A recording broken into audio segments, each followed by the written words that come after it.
Rahim. Alhamdulillah nahmaduhu wa nasta'inuhu wa nastaghfiruh wa na'udzu billahi min shururi anfusina wa min sayyiati a'malina. Man yahdihillahu fala mudilla lahu wa man yudlil fala hadiya lahu. Asyhadu an la ilaha illallah wahdahu la syarika lahu wa asyhadu anna Muhammadan abduhu wa rasuluh la nabiyya ba'dah. Allahumma salli wa sallim ala nabiyyina Muhammad wa ala alihi wa sahbihi ajma'in, amma ba'd. Hadirin dan hadirat serta para pemirsa yang saya hormati, Assalamualaikum warahmatullahi wabarakatuh. Alhamdulillah, berkat taufiknya kita diberi peluang sekali lagi oleh Allah Azza wa Jalla untuk mendalami selok-belok agama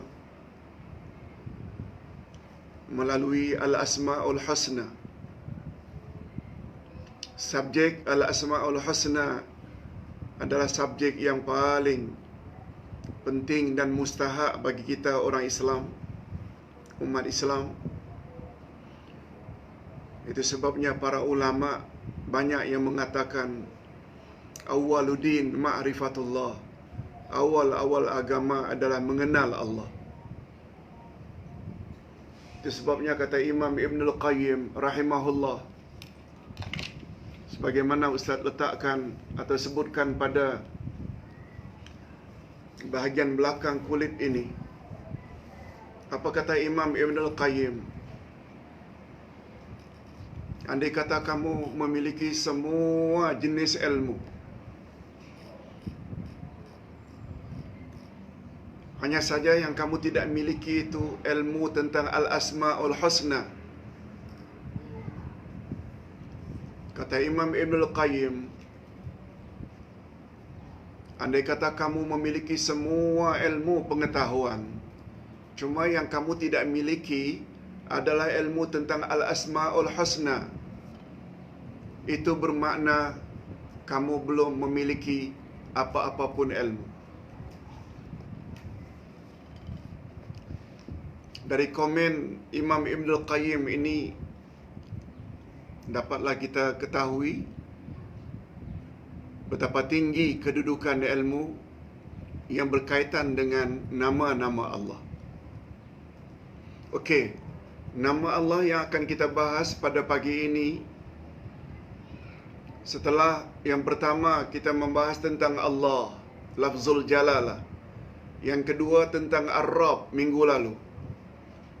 Nah, pada hari ini kita akan membahas nama Allah yang ketiga dan yang keempat, yaitu Ar-Rahman dan Ar-Rahim. Kita terus saja kepada topik.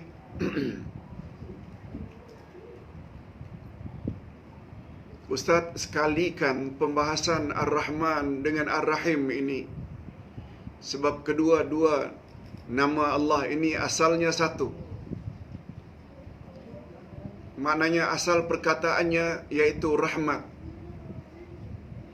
Dari rahmat akhirnya berubah menjadi Ar-Rahman dan menjadi Ar-Rahim. Okey, kita teruskan dengan nota. Dua nama Allah Ar-Rahman dan Ar-Rahim ini berasal dari kata asal Ar-Rahmah, rahmat, dalam bentuk Al-Mubalaghah. Mubalaghah maknanya bersangat-sangatan. Dalam bahasa kita, rahmat itu kasih sayang. Jadi kalau disebut dalam bentuk mubalaghah, bersangatan, Ar-Rahman dan Ar-Rahim itu maknanya rahmat Allah, kasih sayang Allah kepada makhluknya bersangat-sangatan. Namun demikian bila kita bandingkan antara Ar-Rahman dan Ar-Rahim, Ar-Rahman lagi hebat sehingga dipanggil dengan asyaddul mubalaghah. Asyaddu mubalaghah maknanya bersangatannya itu lebih, bersangatannya itu lebih Ar-Rahman bila dibandingkan dengan namanya Ar-Rahim. Ar-Rahman, kasih sayang Allah bersangat-sangatan, berlebih-lebihan berbanding dengan Ar-Rahim. Nanti kita akan bezakan antara Ar-Rahman dengan Ar-Rahim ini. Ar-Rahman itu kasih sayang Allah untuk siapa, dan Ar-Rahim itu kasih sayang Allah untuk siapa pula. Okey. Kedua-dua nama Allah di atas menunjukkan bahawa Allah memiliki rahmat yang sangat luas, lagi maha agung,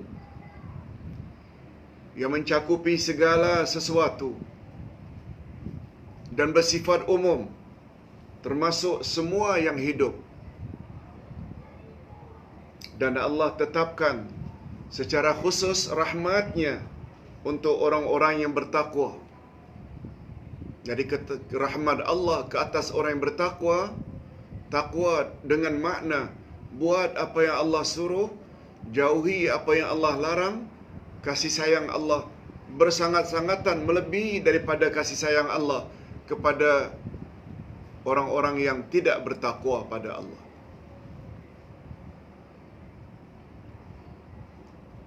Mereka yang mengikuti ajaran Nabi dan Rasulnya, itu yang disebut dengan orang-orang yang bertakwa.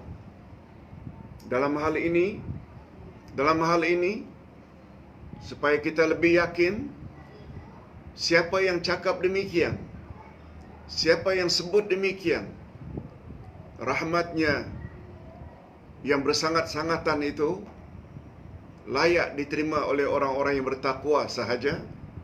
Ini dia. A'udzubillahi minasyaitonirrajim. Wa rahmati wasi'at kulla syai'. Wa sa'aktubuha lilladzina yattaqun wa yu'tuna az-zakah walladzina hum biayatina yu'minun. Terjemahannya, maka akan aku tetapkan rahmatku untuk orang-orang yang bertakwa. Aku di sini maksudnya Allah. Aku, kata Allah, akan tetapkan rahmatku untuk orang-orang yang bertakwa, yang menunaikan zakat, dan orang-orang yang beriman pada ayat-ayat kami. Jadi 3 syarat ini mesti ada pada kita. Kita mesti jadi orang yang bertakwa. Takwa menurut Sayyidina Ali, buat suruhan Allah, jauhi larangannya. Dan bila ada kelebihan sampai nisab harta kita, mesti keluarkan zakat. Dan selanjutnya terhadap ayat-ayat Allah kita mesti beriman. Ustaz nak buktikan macam mana orang yang bertakwa itu layak mendapat kasih sayang dan rahmat Allah, dan Allah tidak akan azab mereka. Barangkali kita masih ingat dalam surat Maryam, Allah Subhanahu Wa Taala berfirman, yang artinya setiap manusia pasti melalui siratal mustaqim. Setiap manusia mesti melalui siratal mustaqim. Apa kata Allah? Aku hanya akan lepaskan mereka meniti siratal mustaqim sampai masuk syurga hanya untuk orang-orang yang bertakwa. Sedangkan orang-orang yang tidak bertakwa akan Allah jatuhkan. Ini yang kita kemarin ada sebut. Siratal mustaqim itu bagaikan pokok sa'dan. Pokok sa'dan ini pokok yang punya duri yang sangat tajam. Ini memberi isyarat di Siratal Mustaqim nanti akan ada duri-duri yang akan mengait orang yang lalu untuk dijatuhkan. Itu maksud daripada Siratal Mustaqim bagaikan pokok sa'dan. Tapi orang yang bertakwa tidak, akan dilepaskan oleh Allah untuk terus berjalan menuju ke syurga. Bukankah itu di antara bukti Allah Subhanahu Wa Taala sangat sayang dan rahmatnya dicurahkan kepada orang-orang yang bertakwa? Satu. Selain daripada itu, mereka juga mengeluarkan zakat dan mereka orang-orang yang beriman pada ayat-ayat kami.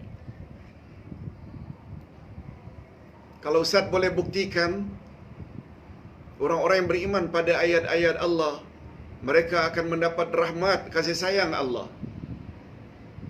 Coba dengar. Kata Nabi, sabda Nabi sallallahu alaihi wasallam, bila orang yang beriman dikuburkan, apabila jenazah orang beriman masuk di alam barzakh, roh orang iman itu setelah dicabut oleh malaikat maut yang bernama An-Nashitat.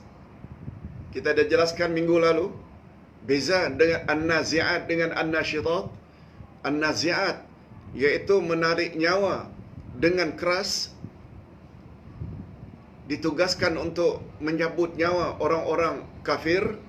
An-Nashitat iaitu orang-orang yang beriman, nyawanya dicabut oleh An-Nashitat. An-Nashitat maknanya malaikat pencabut nyawa yang dilakukannya dengan lemah lembut. Rahmat lagi. Lalu roh orang yang beriman akan dibawa ke langit. Berdasarkan hadis riwayat Imam Ahmad dari Al-Barra' bin Azib. Pintu langit pertama, kedua, ketiga, keempat, kelima, keenam, ketujuh terus dibuka untuk mereka. Sampai dapat arahan Allah, "Uktubu kitab abdi hadza fi 'illiyin." Lalu Allah berfirman, tuliskanlah kitab hamba-Ku ini di dalam 'illiyin. Kemudian bawa roh ini ke bumi. Sebab dari bumi aku ciptakan dia, ke bumi aku kembalikan dia, dan yang terakhir, dari bumi pula nanti mereka akan dibangkitkan pada hari kiamat. Lalu roh orang beriman tersebut didatangi oleh dua malaikat, Munkar wa Nakir. Apa pertanyaannya? Bila terhadap orang beriman, ini menurut Nabi sallallahu alaihi wasallam, pertama-tama yang akan ditanya, "Man rabbuka?" Siapa Tuhanmu? "Wa ma dinuka?" Apakah agamamu? Dan yang ketiga, "Wa man nabiyuka?" Orang beriman dapat jawab semuanya. Semua soalan Munkar wa Nakir dijawab oleh orang yang beriman. Tapi ingat, yang menjawab itu bukan mulut. Sebab Allah dah sebut dalam surat Yasin ayat 65, "Al-yawma nakhtimu ala afwahihim wa tukallimuna aydihim wa tashhadu arjuluhum bima kanu yaksibun." Pada hari itu akan kami kunci mulut-mulut mereka. Yang bercakap kepada kami adalah tangan mereka, dan yang akan menjadi saksi pada kami adalah kaki-kaki mereka terhadap apa yang mereka usahakan dahulu. Okey, kita ringkaskan.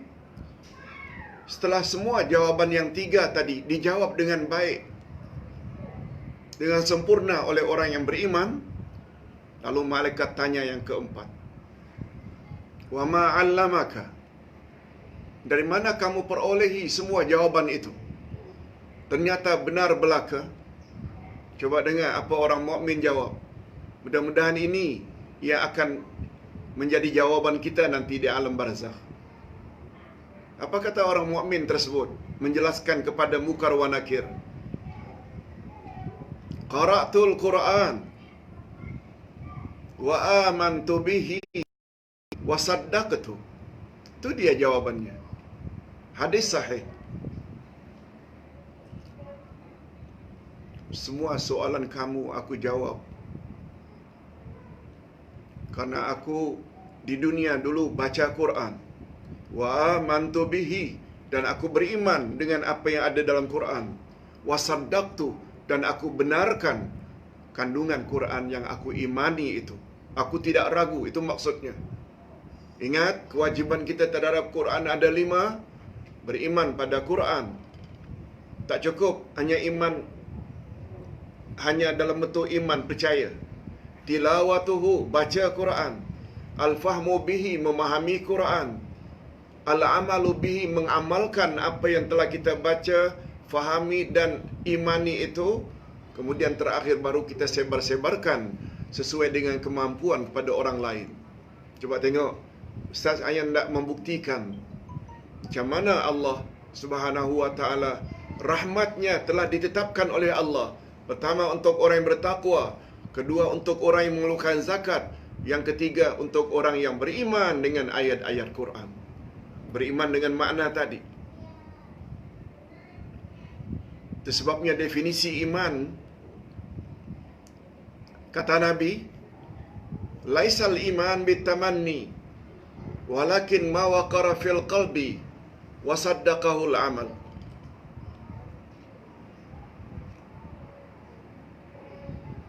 Iman bukanlah ucapan lidah. Iman bukanlah ucapan mulut. Laisal iman bitamanni. Iman bukan angan-angan kosong.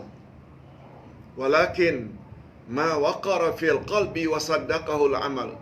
Iman yang sebenar-benar iman ialah keyakinan yang terpacak, yang tertancap di lubuk hati, lalu dibenarkan oleh tindak tanduknya atau perbuatan-perbuatan zahirnya. Iman di dada saja tak cukup bila tidak diikuti dengan amalan.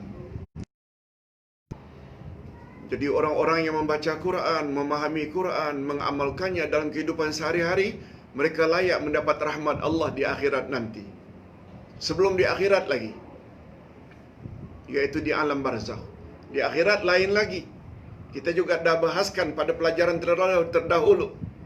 Yang boleh tolong kita umat manusia di akhirat nanti ada 3. Pertama, amal saleh yang kita lakukan. Yang kedua, apa lagi? Syafaat. Orang yang Allah telah izinkan menolong kita, terutama syafaat Nabi Muhammad sallallahu alaihi wasallam. Dan yang ketiga, rahmat Allah. Lagi-lagi rahmat. Allahu Akbar. Berusahalah untuk menjadi rahmat, untuk menjadi orang yang layak mendapat rahmat Allah. Kita teruskan. Berkata Dr. Abdul Razak Al-Badr, Masya Allah, ini salah seorang ulama Arab Saudi yang terkenal. Dr. bin Al-Badr. Ayahnya menjadi rektor dan guru kami dulu di Islamic University Madinah. Ini anaknya. Masya Allah. Apa kata beliau? 2 nama Allah yang mulia itu menunjukkan betapa luas rahmatnya di segala sesuatu, yang tiada batasannya dan tiada bandingannya.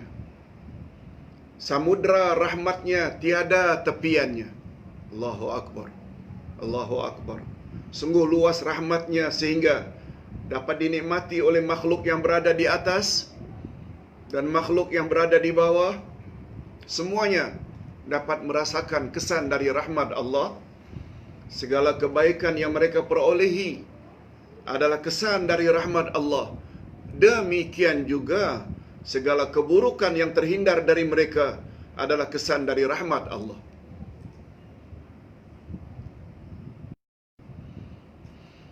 Rahmat Allah bukan hanya dalam bentuk kesenangan hidup, kemewahan, tapi terhindar kita dari perkara-perkara yang tidak kita inginkan. Umpamanya, terhindar daripada bala, terhindar daripada wabak, terhindar dari penyakit-penyakit. Itu sebabnya kita selalu berdoa, Allahumma inna na'udzubika minal bala'i wal waba'i wasiil asqam. Ya Allah, lindungilah kami daripada bala, bencana, wabak, termasuk wabak corona dan satu lagi penyakit-penyakit yang berbahaya. Semuanya itu adalah berkat rahmat Allah. Jadi rahmat Allah mendatangi kita bukan hanya dalam bentuk kesenangan hidup, tapi terhindarnya kita daripada perkara-perkara yang tak diinginkan juga adalah kesan daripada rahmat Allah.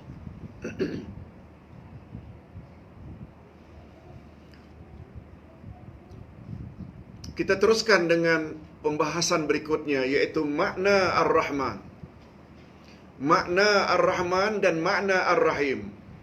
Dua nama Allah ini walaupun asalnya berasal dari akar kata yang sama, rahmat, tapi dia ada pecahan. Satu Rahman dan satu Ar-Rahim. Nama Allah Ar-Rahman maksudnya ialah dialah zat yang memiliki kasih sayang secara umum, mencakupi hambanya yang baik dan hambanya yang jahat, mencakupi hambanya yang beriman dan hambanya yang kafir, dapat semua hambanya yang taat dan hambanya yang durhaka. Semua dapat rahmat Allah. Bukti, betul tak Allah tidak bagi oksigen hanya kepada orang beriman?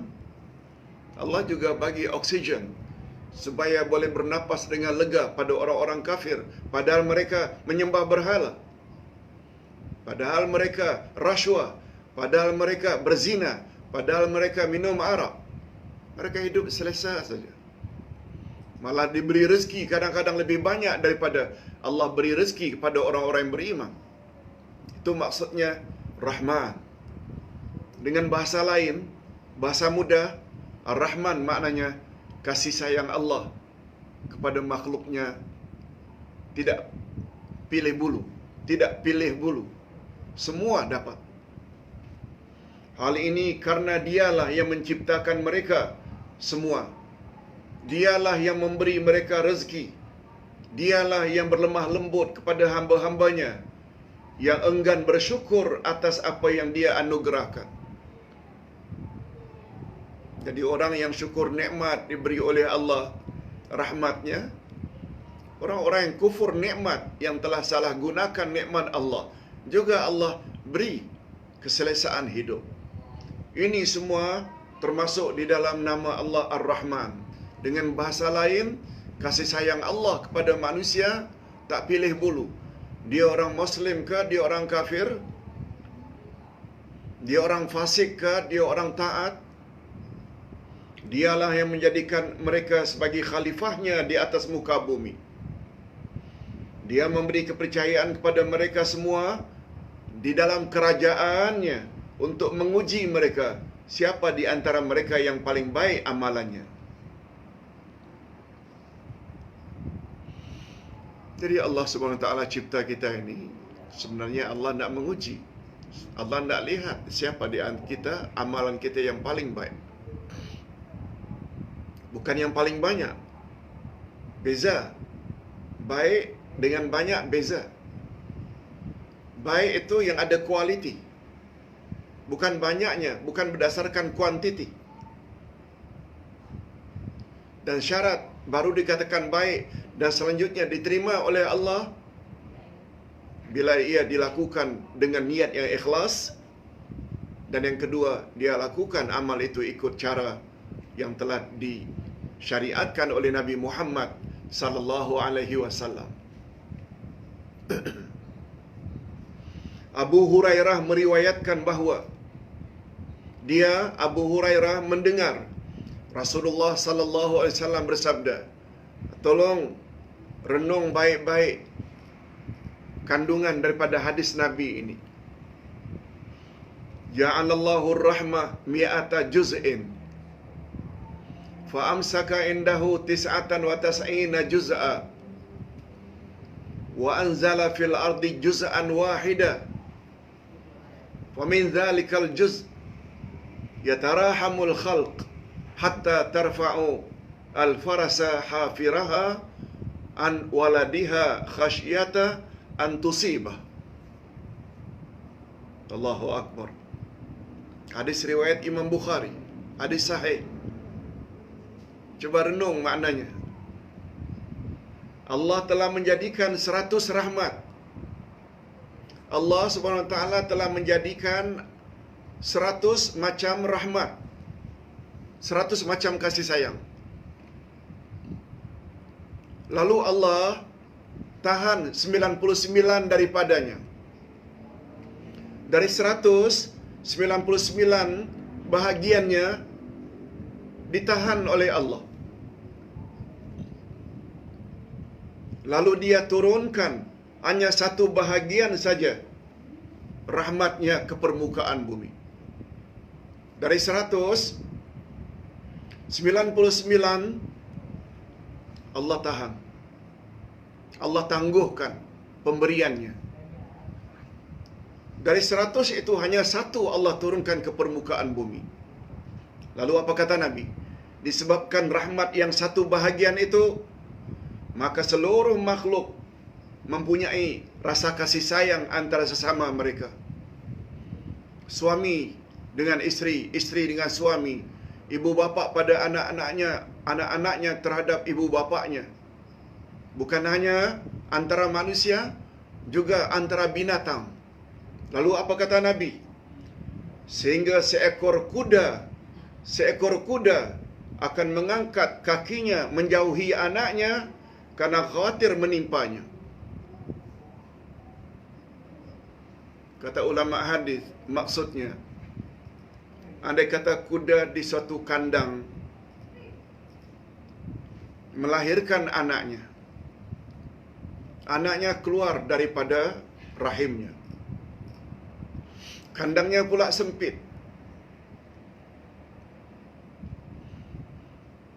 karena sifat rahmat yang ada pada kuda tersebut, induknya, ibunya, dia sanggup akan mengangkat kakinya terus menerus daripada dia letakkan. Kalaulah dia jatuhkan, turunkan kakinya, akan menimpa anaknya. Binatang pun ada perasaan semacam itu. Itu sebabnya apabila kita ganggu anak-anak ayam yang baru menetas, dibawa oleh ibunya, kita ganggu anaknya, oh, ibunya akan serang kita. Ibunya akan kembangkan sayapnya untuk anak-anaknya berlindung di bawah sayapnya. Perasaan apa itu? Bila anak monyet umpamanya kita tangkap, kita larikan, ibunya akan menangis, keluar air matanya. Ada apa itu semua? Lihat, binatang saja ada perasaan macam itu. Macam mana dengan manusia yang buang anak? Macam mana manusia yang buang anak, yang gugurkan anak? Sungguh derajat mereka sebagaimana Allah kata pada ayat 179 surat Al-A'raf, mereka adalah lebih teruk dari binatang. Binatang saja ada perasaan kasih sayang terhadap anak. Lalu ada manusia yang dera anak, yang buang anak. Bukankah itu bermakna manusia itu lebih teruk, lebih sesat daripada binatang? Sebagaimana firman Allah dalam surat ayat 179 dari surat Al-A'raf, وَلَقَدْ ذَرَأْنَا لِجَهَنَّمَ كَثِيرًا مِنَ الْجِنِّ وَالْإِنسِ لَهُمْ قُلُوبٌ لَا يَفْقَهُونَ بِهَا وَلَهُمْ أَعْيُنٌ لَا يُبْصِرُونَ بِهَا وَلَهُمْ آذَانٌ لَا يَسْمَعُونَ بِهَا أُولَئِكَ كَالْأَنْعَامِ بَلْ هُمْ أَضَلُّ أُولَئِكَ هُمُ الْغَافِلُونَ. Sesungguhnya kami akan lemparkan dalam neraka jahanam kebanyakan jin dan manusia. Jin yang manusia macam mana? Karena mereka punya hati, mereka punya akal, mereka tidak fungsikan akal mereka. Mereka diberi oleh Allah mata, tak mau lihat kebenaran ilahi. Diberi oleh Allah telinga, tak mau dengar ayat-ayat Allah. Ulaika kal an'am, mereka tak ubahnya bagaikan binatang, balhum adall, bahkan mereka lebih sesat dari binatang. Bukan ustaz yang cakap, Allah yang cakap. Sila lihat Al-A'raf ayat yang ke-179. Nah, bila kita kaitkan ayat itu dengan ayat berikutnya, nampak sangat betapa tinggi nilai Al-Asma'ul Husna. Apa kata Allah pada ayat 180? Walillahil asma'ul husna fad'uhu biha. Allah memiliki Al-Asma'ul Husna. Untuk pengetahuan hadirin dan hadirat serta para pemirsa sekalian, ayat dengan ayat dia ada koneksi, dia ada relasi, dia ada connection, dia ada munasabah. Ayat 179 menyebut Allah akan lemparkan kebanyakan manusia dan jin dalam neraka Jahannam sebab mereka ada akal tak mau gunakan akal, ada mata tak mau gunakan nikmat penglihatan, ada telinga tak mau dengar, tak mau nikmat, tak mau syukuri nikmat pendengaran. Mereka tak ubahnya binatang, bahkan lebih sesat dari binatang. Setelah menyebut manusia jenis itu, langsung Allah sebut pada ayat berikut, walillahil asma'ul husna. Allah memiliki nama-nama yang terbaik. Oleh sebab itu panggillah Allah dengan menyebut nama-nama tersebut. Apa hubung kaitnya, Ustaz? Rupanya manusia yang boleh terhindar daripada neraka adalah manusia yang faham al-asma'ul husna. Itu sebabnya di dalam hadis sahih riwayat Imam Bukhari dan Imam Muslim, apa kata Nabi? Inna lillahi tis'atan wa tas'ina isma mi'atan illa wahida man ahsaha dakhalal jannah. Allah memiliki 99 nama, 100 kurang 1. Siapa yang menguasainya, dia layak masuk syurga. Apa makna siapa yang menguasainya? Pertama, dia tahu 99 nama Allah, satu. Yang kedua, dia tahu makna setiap nama-nama Allah. Yang ketiga, dia berdoa kepada Allah dengan menyebut nama-nama itu. Allahu Akbar. Coba lihat, Al-Asma'ul Husna boleh menjadi penyebab kita terhindar daripada neraka. Atau dengan Al-Asma'ul Husna boleh menjadi sebab kita layak masuk syurga Allah. Allahu Akbar. Dari mana saja angle yang kita ingin bawa tentang Al-Asma'ul Husna, hebat-hebat belaka. Itu sebabnya, sebagaimana kata Imam Ibnul Qayyim, andai kata manusia memiliki seluruh jenis ilmu, cuma yang dia tidak miliki satu saja, ilmu tentang Al-Asma'ul Husna, maka orang tersebut yang mempunyai ilmu yang begitu luas, macam orang yang tidak punya ilmu langsung. Faham-fahamlah maksudnya. Ini dia. Jadi bila bercakap tentang rahmat, rahmat Allah ada berapa tadi? 100. 99 daripadanya Allah tahan. Allah SWT tahan 99. Nah, bila ditanya, mengapa Allah tahan, Ustaz? Jawabnya, kata ulama hadis, 99 rahmat dan kasih sayang itu Allah SWT tunda, delay untuk Allah bagi nanti di akhirat kepada orang-orang yang beriman. Dia masuk neraka, Allah akan tarik dia, perintahkan supaya masuk syurga. Itu berkat rahmat Allah. Dia yang banyak buat dosa, Allah SWT maafkan, ampunkan. Semuanya itu, mudah-mudahan kita semua layak mendapat bahagian daripada 99 cabang rahmat yang Allah tangguhkan untuk diagih-agihkan pada hari kiamat nanti. Allahu Akbar. Okey, sekarang kita berpindah pada makna Ar-Rahim. Makna Allah Ar-Rahim. Adapun nama Allah Ar-Rahim, maksudnya dialah zat yang bersifat kasih sayang secara khusus. Ni Rahim adalah secara khusus yang diperolehi oleh orang-orang beriman di dunia dan di akhirat. Allah Subhanahu Wa Taala telah menunjuki mereka untuk mentauhidkan dan beribadat hanya kepadanya di dunia, dan memuliakan mereka di akhirat dengan memasuki mereka ke dalam syurganya. Mudah-mudahan kita termasuk ke dalam golongan ini. Serta menganugerahkan mereka kenikmatan yang melihatnya. Bukan hanya masuk syurga, Allah berkat rahmatnya beri mereka peluang untuk melihat wajah Allah. Dan rahmat Allah ini tidak terbatas bagi kaum muslimin saja, dan rahmat Allah ini tidak terbatas bagi kaum muslimin saja, tetapi terlimpah juga kepada keturunan mereka. Keturunan mereka setelah mereka meninggal dunia. Sebagaimana bentuk pemuliaan Allah, sebagai bentuk pemuliaan Allah terhadap kaum mukminin. Maksudnya,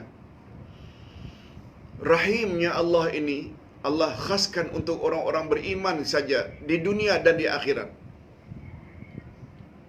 Malah bukan saja untuk orang beriman itu saja, tapi juga kepada anak cucu orang beriman itu juga akan mendapat rahmat Allah, berkat daripada ketaatan dan kesalehan ibu bapa dan nenek moyangnya terdahulu. Ini ayatnya. Ini ayatnya. Kita telah bahas bab ini dalam surat Al-Kahfi. Wa ammal jidaru fakana lighulamaini yatimaini fil madinah wa kana tahtahu kanzul lahumā wa kana abūhumā ṣāliḥan fa arāda rabbuka an yablugha ashuddahumā wa yastakhrija kanzahuma rahmatan min rabbik wa ma fa'altu an amri dzalika ta'wilu ma lam tasti' alaihi sabra. Adapun dinding rumah adalah kepunyaan dua anak yatim di kota itu, dan di bawahnya ada harta benda simpanan bagi mereka berdua, sedang ayahnya adalah seorang yang saleh. Lihat, ayahnya dulu semasa hidup adalah orang saleh. Maka Tuhanmu menghendaki agar supaya mereka sampai kepada kedewasaannya dan mengeluarkan simpanannya sebagai rahmat dari Tuhanmu. Dan bukanlah aku melakukannya itu menurut kemauanku sendiri. Demikian itu adalah tujuan perbuatan-perbuatan yang kamu tidak dapat sabar terhadapnya. Barangkali semua kita tahu kisah ini. Khidir kan telah berjanji, atau Nabi Musa telah berjanji pada Khidir, apapun Khidir buat, dia tidak akan tanya. Itu syaratnya. Tetapi dalam perjalanan ketika Khidir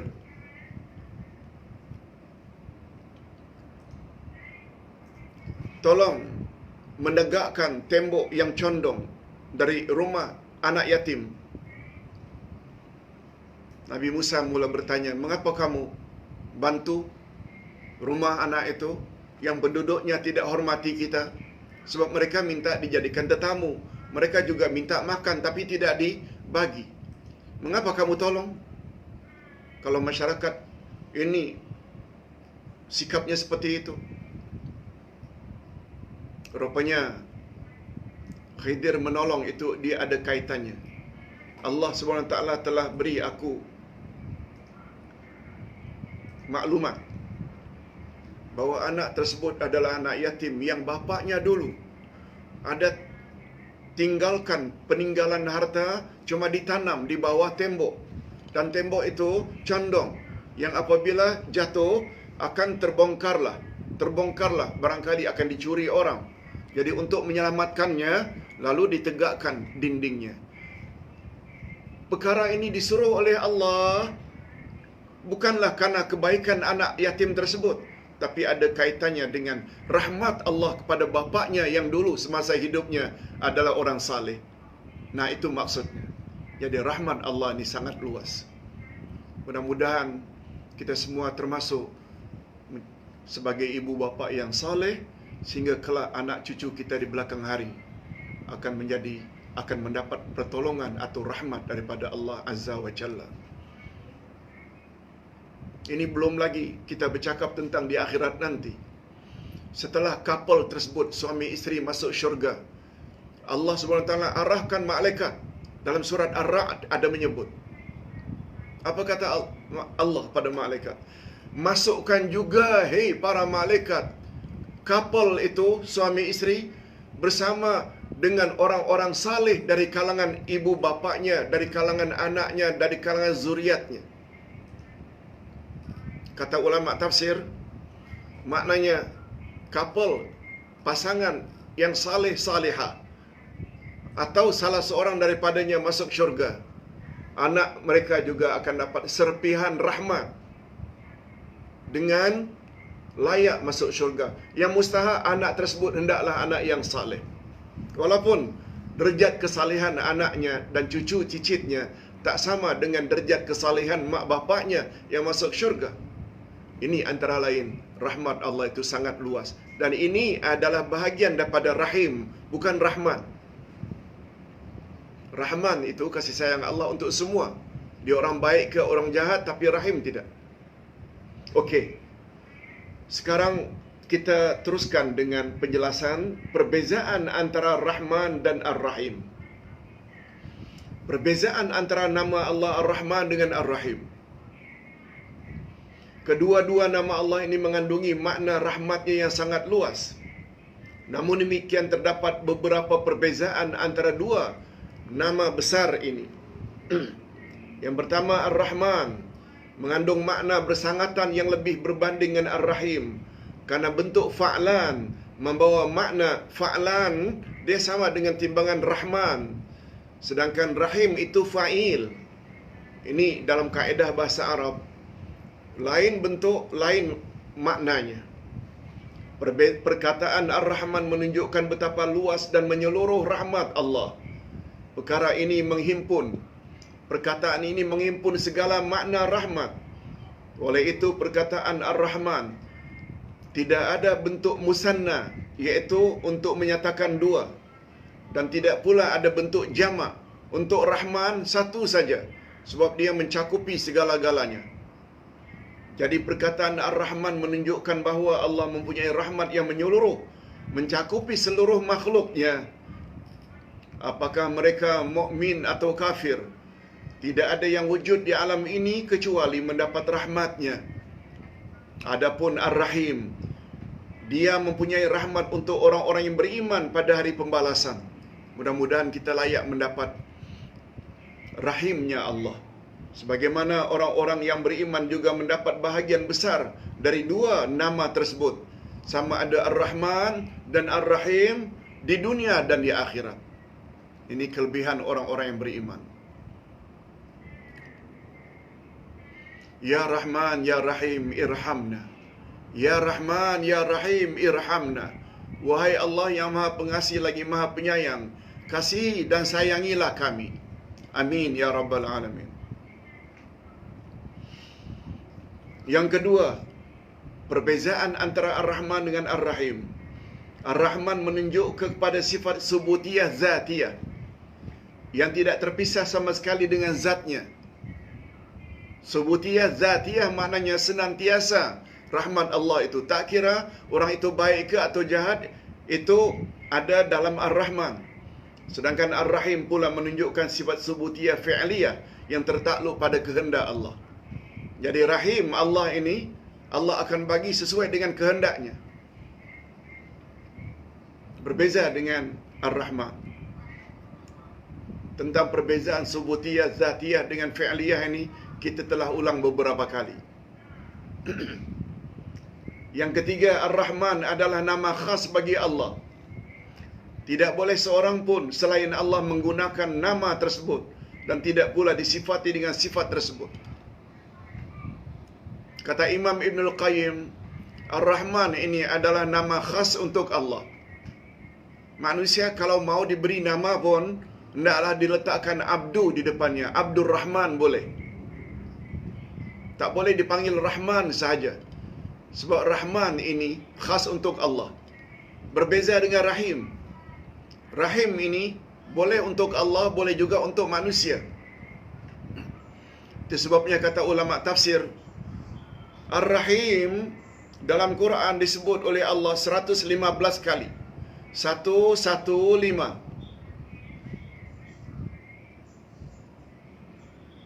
Dari 115, 114 merujuk kepada nama Allah.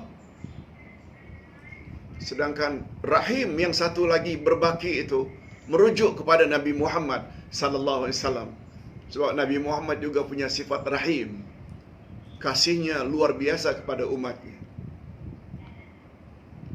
Dalam hal ini Allah Subhanahu wa taala berfirman, "Qul ud'u Allah aw ud'u Rahman, ayyamma tad'u falahul asmaul husna." Katakanlah, serulah Allah dan serulah Ar-Rahman. Dengan nama yang mana saja kamu seru, dia mempunyai al-asmaul husna, iaitu nama-nama yang baik. Surat Al-Isra ayat 110. Adapun Ar-Rahim, ini yang Ustaz sebutkan. Selain ia nama Allah, juga boleh digunakan sebagai nama atau sifat bagi makhluk. Allah pernah mensifati Rasulnya Nabi Muhammad sallallahu alaihi wasallam dengan sifat ini, iaitu Ar-Rahim. Firman Allah, "Laqad ja'akum rasulun min anfusikum azizun 'alaihi ma 'anittum harisun 'alaikum bil mu'minina raufur rahim." Ini dia. Sekali dalam Al-Quran, Rahim itu tidak merujuk kepada sifat atau nama Allah, tapi kepada Nabi Muhammad. Sungguh telah datang kepadamu seorang Rasul dari kaummu sendiri, yakni Nabi Muhammad, bangsa Arab.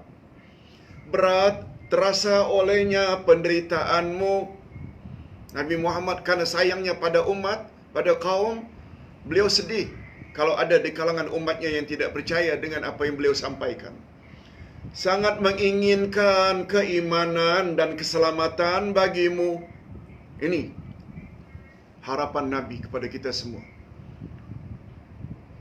Mudah-mudahan kita semua termasuk orang-orang yang beriman kepada Allah dan kepada Nabi hingga akhir hayat kita. Amat belas kasihan lagi penyayang terhadap orang-orang mukmin. Nah, sifat Rahim di sini ni merujuk kepada sifat Nabi Muhammad sallallahu alaihi wasallam. Sekali lagi, dari 115 kali Ar-Rahim disebut dalam Al-Quran, satu daripadanya merujuk kepada sifat Nabi Muhammad. Sedangkan 114 adalah kepada Allah Subhanahu wa taala. Okey. Sekarang kita berpindah pula. Nah, sebelum kita berpindah, Ustaz nak sebutkan satu perkara. Itu sebabnya kata Imam Ibn Al-Qayyim rahimahullah, Allah Subhanahu wa taala senantiasa sifati namanya yang khas untuknya dahulu, baru nama yang tidak khas untuknya. Apa dia? Bismillahirrahmanirrahim. Apa makna bismillah? Dengan nama Allah. Lalu disifati apa dulu? Ar-Rahman dahulu. Sebab itu special nama bagi Allah. Tidak boleh kepada makhluk. Baru nama yang tidak khas untuk dia saja, juga boleh untuk makhluk, yaitu Ar-Rahim, di nombor 2 kan. Jadi Allah Subhanahu wa taala dahulukan, setelah menyebut namanya Allah, dengan Ar-Rahman dulu, baru Ar-Rahim. Dan kita tak pernah baca Bismillahirrahmanirrahim. Tak. Kita tak baca begitu. Kalau baca begitu pun salah. Dan untuk memberitahu, kata Imam Ibn Al-Qayyim, di sinilah antara lain rahasianya perbezaan Ar-Rahman dengan Ar-Rahim. Ar-Rahman itu special nama untuk Allah, tidak Ar-Rahim. Okey. Rahmat Allah ada 2 jenis. Pertama namanya rahmatun ammah, yang kedua namanya rahmatun khasah. Kalau kita telah faham dengan pembahagian tadi, am itu untuk siapa?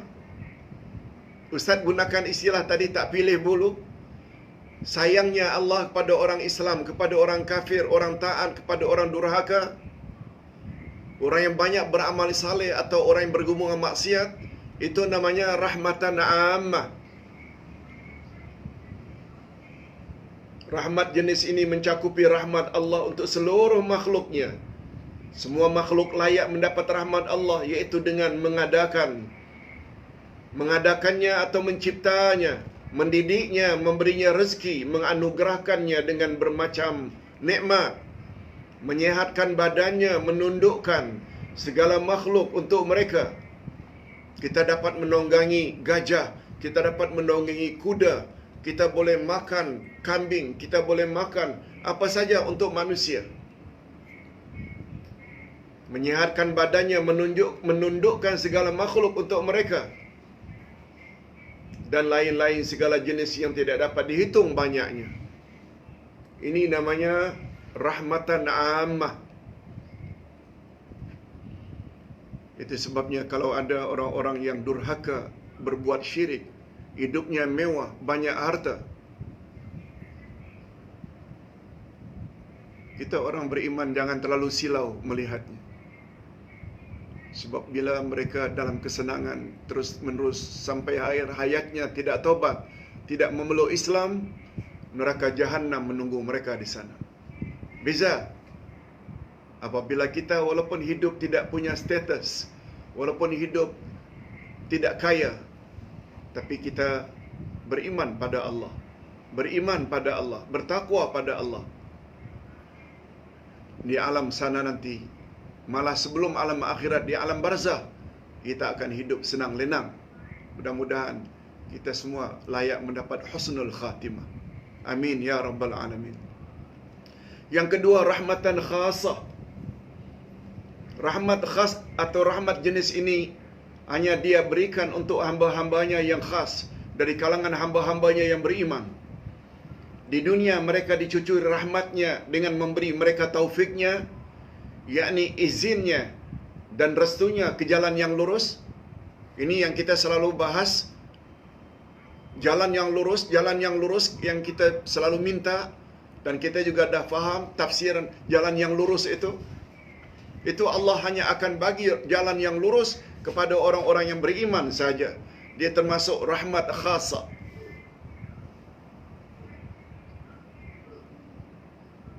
Dengan mengalahkan musuh-musuh mereka, menjauhi rahmat, menjauhi mereka dari segala musibah, dari bala, dari wabak. Itu termasuk rahmatan khasa. Malapetaka dan keburukan, memberi mereka rezeki yang baik lagi berguna, sehingga dengannya mereka layak mendapat manfaat dunia dan akhirat. Sebabnya Nabi galakkan sangat, habis salat subuh, jangan lupa doa. Dan Ustaz yakin, doa itu mengandung makna rahmatan khasa. Apa dia? Allahumma inni as'aluka ilman nafi'a wa rizqan tayyiba wa amalan mutaqabbala. Ya Allah, berilah aku, ya Allah, berilah kami ilmu yang bermanfaat, rezeki yang baik-baik, maknanya yang halal, dan amal yang diterima. Ini Allah tidak bagi pada semua orang. Ini termasuk rahmatan ammah atau khasa. Yes, rahmatan khasa. Allah akan bagi pada orang-orang tertentu saja. Itu sebabnya jangan lupa habis salat subuh baca doa tersebut. Itu bermakna kita minta supaya Allah bagi kita ilmu yang bermanfaat. Ingat, definisi ilmu yang bermanfaat ialah segala ilmu yang dapat menyempurnakan matlamat hidup kita. Matlamat hidup kita adalah untuk beribadat pada Allah. Ilmu yang berguna menurut Syekh As-Sa'di dalam kitabnya tafsir Kalamul Mannan, ilmu yang bermanfaat ialah segala ilmu yang dapat menyempurnakan ibadat kita. Ilmu akidah, ilmu fiqh, al-asma'ul husna, tafsir al-Quran, tafsir atau syarah hadis Nabi. Semuanya ini menghala kepada kesempurnaan ubudiyah kita kepada Allah Azza wa Jalla. Itu namanya ilmu yang bermanfaat. Ingat sekali lagi kata-kata Imam Ibnul Qayyim, Andai kata anda memiliki seluruh ilmu yang anda tidak miliki, hanya ilmu tentang al-asma'ul husna, kamu sama dengan orang yang tidak punya ilmu sedikit pun. Allahu Akbar. Itu sebabnya Ustaz telah berusaha memahami masalah inilah.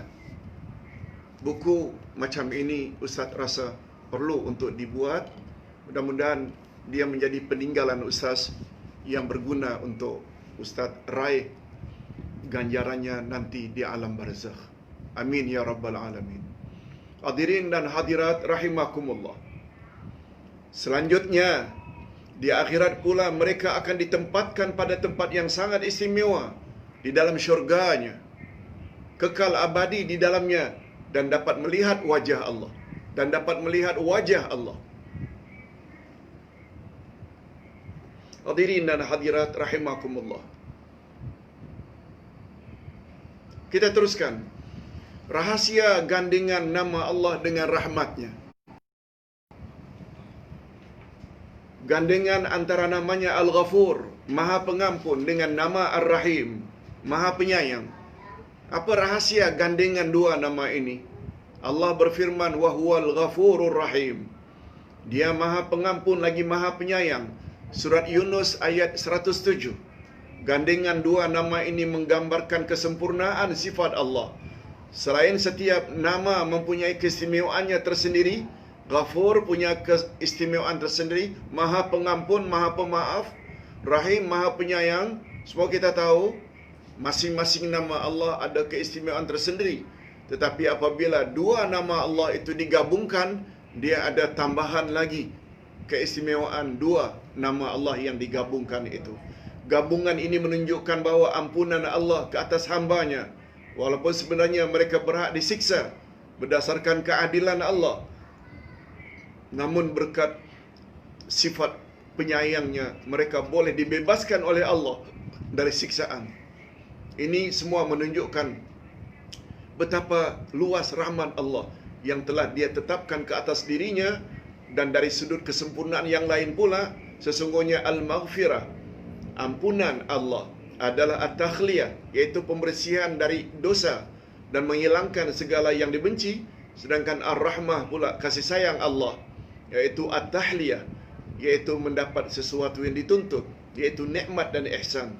Atas sebab itu, maka didahulukan al-maghfirah, iaitu pelepasan dari perkara yang tak diinginkan, antara lain azab neraka, baru disebut dengan Ar-Rahim, iaitu kasih sayang. Sebab ampunan adalah keselamatan, sedangkan rahmat pula adalah anugerah dan pemberian Allah. Keselamatan tentu saja dituntut lebih dahulu daripada anugerah dan pemberian. Kita selalu sebut, terhindarnya kita daripada bala bencana, nikmat. Diberi oleh Allah nikmat yang melimpah ruah juga nikmat. Bila kita compare dua nikmat ini, mana yang patut kita dahulukan, mana yang lebih utama? Terhindar dari malapetaka itu lebih utama. Itu sebabnya di sini disebut maghfirah dulu, ampunan Allah dahulu. Sebab bila dah diampunkan, kita tidak akan disiksa. Baru disusuli dengan Ar-Rahim. Ar-Rahim itu kasih sayang Allah, anugerah daripada Allah. Itu sebabnya ada satu kaedah, at-takhliyah muqaddamatun ala anit-tahliyah. Membersihkan diri hendaklah didahulukan dari menghias diri. Membersih diri hendaklah didahulukan daripada menghias diri. Ustaz memakai pakaian yang bagus, setelah Ustaz bersihkan dulu badan Ustaz, baru lap dengan tawel, lalu memakai pakaian yang bagus. Pakaian yang bagus ini adalah tahliyah, hiasan.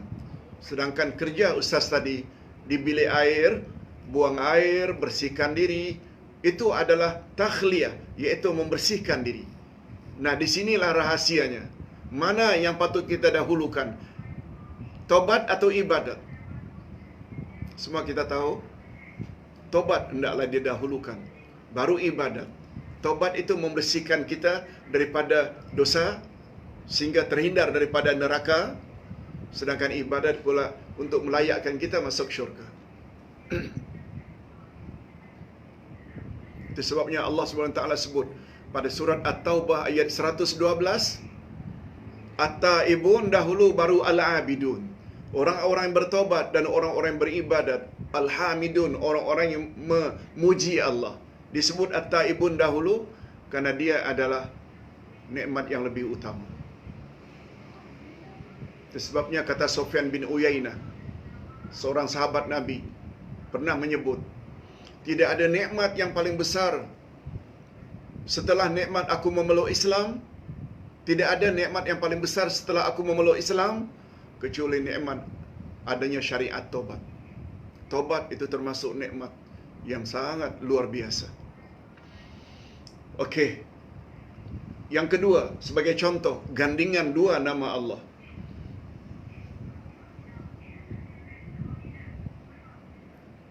Sebelum Ustaz pindah kepada yang kedua, Ustaz teringat, manusia kadang-kadang pemaaf juga. Tapi kita selalu mendapat pertanyaan, walaupun saya ada maafkan Ustaz, tapi sifat dendam itu ada saja. Tak senang hati.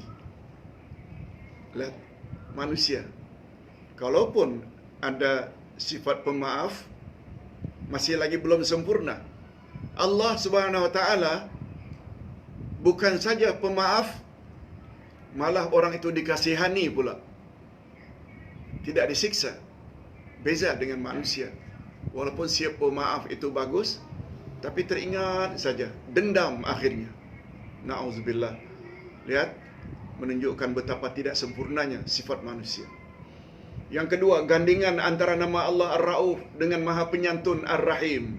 Ar-Ra'uf Maha Penyantun dengan nama Allah Ar-Rahim Maha Penyayang. Allah berfirman, Innallaha bin nasi la ra'ufur rahim. Sesungguhnya Allah Maha Penyantun lagi Maha Penyayang. Gandingan dua nama ini juga menunjukkan betapa sempurna kasih sayang Allah kepada hamba-hambanya. Andai kata tidak karena sifat Maha Penyantunnya Allah, yakni rahmatnya yang bersangatan, niscaya Allah tidak akan biarkan seorang orang kafir pun, pelaku maksiat dan orang-orang yang zalim hidup di atas muka bumi. Allah tak akan biarkan. Kalau Allah tidak ada sifat Rauf, penyantun, walaupun orang itu buat perkara-perkara tak senonoh, pemecah belah masyarakat, Allah biarkan saja dia untuk hidup. Malah kadang-kadang dipanjangkan umurnya. Sehingga manusia yang tak sabar terhadap orang-orang yang demikian sampai bertanya, Ya Allah, mengapa tak dimatikan saja orang itu? Makin tua makin jadi. Allah tidak macam itu. Allah tak macam kita. Kalau kita kadang-kadang, kalau ada orang yang berbuat zalim, orang-orang yang menjadi pemecah belah umat, kita minta supaya Allah matikan saja. Allah tidak. Allah biarkan saja. Itu sifat Rauf. Sudah bukan Rauf saja, Rahim lagi. Allah ingin beri dia peluang untuk tobat segeralah. Jangan makin tua makin jadi. Allah beri.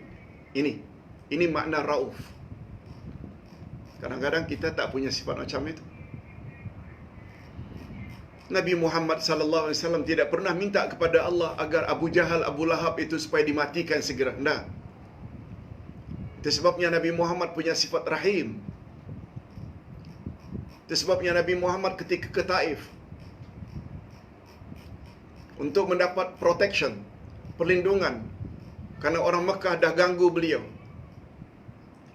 Abu Talib dan Khadijah pula, isteri kesayangannya, meninggal dunia. Beliau teringat dengan pesan datuknya Abdul Muttalib, bila kamu susah nak cucu, nanti pergilah ke Taif, di sana banyak saudara kita. Sampai di Taif, di perbatasan beliau, mereka tidak welcome, tidak tarhib, tidak marhaban, selamat datang, tidak. Dilontar dengan batu, lalu berdarah betis beliau karena pukulan batu. Akhirnya berpatah balik ke Mekah. Begitu tertidur, keletihan, beliau dikejutkan oleh utusan Allah. Muhammad, Allah suruh tanya pada kamu, maukah kami hancurkan penduduk Taif yang telah berbuat begitu terhadapmu? Nabi Muhammad jawab, la, jangan. Nabi Muhammad lalu berdoa, Allahumma hdihim li'annahum qaumun la ya'lamun.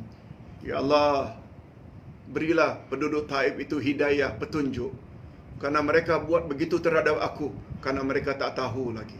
Allahu Akbar, Allahu Akbar. Begitu sifat Nabi Muhammad sallallahu alaihi wasallam yang kita perlu jadikan role model. Okey. Kita teruskan dengan sedikit penjelasan.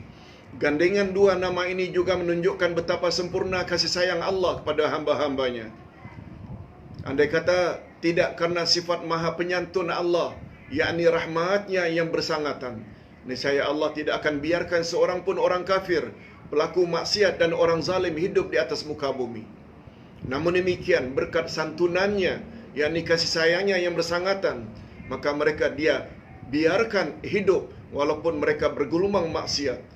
Malahan terus-menerus saja kepada mereka dilimpahkan berbagai kurnia dan nikmatnya yang melimpah ruah. Demikianlah Allah menahan langit sehingga tidak jatuh menimpa bumi. Semuanya adalah berkat dan kesannya dari rahmatnya. Hadirin dan hadirat rahimakumullah. Itu sebabnya barangkali jemaah masih ingat nikmat Allah ini.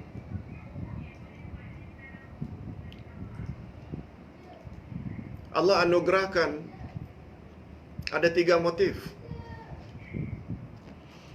Jangan gembira sangat bila dapat nikmat. Motif Allah berikan nikmat pada seseorang, kadang-kadang namanya nikmatul jaza, karena dia orang baik, lalu Allah beri dia nikmat. Itu nikmat, namanya nikmatul jaza, nikmat balasan. Yang kedua, nikmatul bala. Nikmat Allah bagi bukan kerana dia orang baik sangat, tapi kerana Allah ingin menguji. Nikmatul bala, dia syukur atau tidak nikmat itu. Dan yang paling berbahaya, nikmat yang ketiga. Apa dia? Nikmatul istidraj. Semakin Allah bagi dia nikmat, makin banyak dosa yang dia buat. Makin Allah panjangkan umurnya, makin banyak perkara-perkara yang tak elok dia lakukannya. Hati-hati, itu namanya nikmatul istidraj. Nikmatul istidraj, iaitu nikmat demi nikmat, kerana Allah ingin binasakan manusia tersebut. Sehingga dalam keadaan dia sedang menikmati nikmat Allah sekian banyak, sedangkan dosa banyak dia lakukan, sebelum sempat dia tobat, Allah cabut nyawanya. Sebelum sempat dia bertobat nasuha. Itu namanya nikmatul istidraj.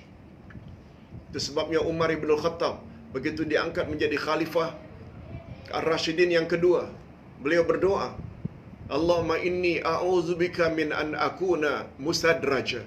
Ya Allah, Engkau bagi aku pangkat menjadi khalifah yang kedua. Aku mohon kiranya Engkau lindungilah aku daripada mendapat nikmat istidraj. Jadi, ketinggian pangkat ini juga boleh memusnahkan seseorang kalau kemudian dia salah gunakan kedudukannya. Na'udzubillah min zalik. Bukan harta saja, termasuk pangkat. Oleh sebab itu, dia jangan terlalu dikejar-kejar sangat. Reda saja dengan ketetapan Allah Azza wa Jalla. Baik, natijah makrifah dua nama Ar-Rahman dan Ar-Rahim. Apa dia result? Apa dia kesimpulan mengetahui dua nama Allah tersebut? Ini bahagian akhir. Jika dua nama Allah Ar-Rahman dan Ar-Rahim dimakrifati, maknanya dikenali dengan sungguh-sungguh, maka akan muncullah natijah atau kesan positif sebagai berikut pada diri orang tersebut. Mudah-mudahan kita termasuk ke dalam golongan ini. Setelah lebih kurang 1 jam suku Ustaz bahas bab ini, mudah-mudahan kita faham dan keyakinan tersebut Mesti kita buktikan dalam tindak tanduk kita. Ini yang Ustaz maksudkan. Apa dia kesan setelah kita mengetahui dua nama Allah itu, Ar-Rahman dan Ar-Rahim? Yang pertama, kita akan mencintai Allah dengan sepenuh hati, mengatasi cinta kita kepada selainnya. Mengapa kita cinta pada ibu bapa? Ada kaitan tak dengan jasa mereka? Mereka di antara penyebab kita zahir di atas muka bumi. Mereka beri kita makan, minum, pendidikan, pakaian, tempat sejak dari kecil lagi, sehingga kita jadi orang. Maksudnya jadi orang yang berguna. Atas jasa itu kita perlu syukuri tak? Padahal mak bapa bukan pemberi rezeki yang hakiki. Yang mencipta kita dari tidak ada menjadi ada adalah Allah, bukan mak bapa. Yang memberi makan, minum, pakaian, segala-galanya adalah Allah. Mak bapa hanya penyebab saja, penyalur saja. Kepada mak bapa kita boleh cinta dan sayang. Macam mana terhadap Allah? Terhadap Allah kita hendaklah sayang lebih daripada segala-galanya. Kita juga akan mengharap kasih sayang hanya kepadanya. Dan selanjutnya akan berusaha keras melalui segala jalan yang boleh mendapat kasih sayangnya. Kita kena cari kasih sayang Allah. Yang dalam hal ini, kemuncaknya ialah mentaati Allah dan Rasulnya. Ingin mendapat kasih sayang Allah, kemuncaknya ialah bertakwa pada Allah. Buat suruhan Allah, buat suruhan Rasul. Jauhi larangan Allah, jauhi larangan Rasul. Ini sebagaimana firman Allah. Wa ati'u Allah war Rasul la'allakum turhamun. Dan taatilah Allah dan Rasul supaya kamu diberi rahmat. Ustaz dah jelaskan sebelum ini berdasarkan ayat 218. 3 cara untuk mendapat rahmat Allah. Pertama iman, yang kedua hijrah, yang ketiga jihad. Sila lihat tafsirannya. Kita dulu ada buat satu topik, cara Allah. Berdasarkan ayat 218, walladzina amanu walladzina hajaru wajahadu fi sabilillah ulaika yarjuna rahmatallah. Orang-orang yang beriman dan berhijrah dan berjihad di jalan Allah, merekalah orang yang mengharap rahmat Allah. Okey. Yang terakhir, kesan daripada beriman pada dua nama Allah Ar-Rahman dan Ar-Rahim. Hati kita akan dipenuhi dengan perasaan kasih sayang dengan sesama hambanya, dan tidak akan bersikap kasar kepada sesiapa pun. Itu sebabnya mengharapkan para jemaah agar sama-sama masuk syurga, mendapat husnul khatimah. Maka program-program semacam ini Ustaz perlu rasanya adakan, karena sayang pada semua. Mudah-mudahan kita semua layak memasuki syurga Allah. Ini semua ada kaitannya, karena kaitannya memahami rahmat Allah kepada kita. Kita juga mesti terkesan dengan sifat itu. Kita juga mesti kasih sayang kepada sesama makhluk. Ingat firman Allah. Ingat sabda Nabi sallallahu alaihi wasallam. Seorang wanita dimasukkan ke dalam neraka gara-gara seekor kucing. Padahal dia kurung kucing itu, tak diberi makan, tak diberi minum, akhirnya mati. Wanita tersebut akan dihumban dalam api neraka. Padahal dia tidak punya rasa sayang pada binatang padahal. Macam mana tidak punya kasih sayang pada sesama makhluk? Ini sebagaimana sabda Nabi sallallahu alaihi wasallam. Apa kata Nabi? Ar-rahimuna yarhamuhumullah, irhamu man fil ardi yarhamkum man fis sama. Orang-orang yang pengasih akan dikasihi oleh Allah. Sayangilah sesiapa yang di bumi, niscaya kamu akan disayangi oleh yang di langit, yaitu oleh Allah Azza wa Jalla. Mudah-mudahan kita semua termasuk ke dalam golongan orang-orang yang layak mendapat kasih sayang daripada Allah. Tapi dengan syarat, mesti kita nampakkan dua kesan ini. Pertama, kita sangat sayang pada Allah, mengatasi segala-galanya. Yang kedua, kepada Nabi Muhammad mengatasi segala-galanya. Yang kedua, kita juga mesti ada rasa kasih sayang dengan sesama kita. Terutama suami pada isteri, isteri pada suami, bapa pada anak-anaknya, anak-anak terhadap mak bapaknya, dan lain-lain. Mudah-mudahan apa yang kita sampaikan ini ada jugalah manfaatnya. Wabillahi taufiq wal hidayah. Wassalamualaikum warahmatullahi wabarakatuh.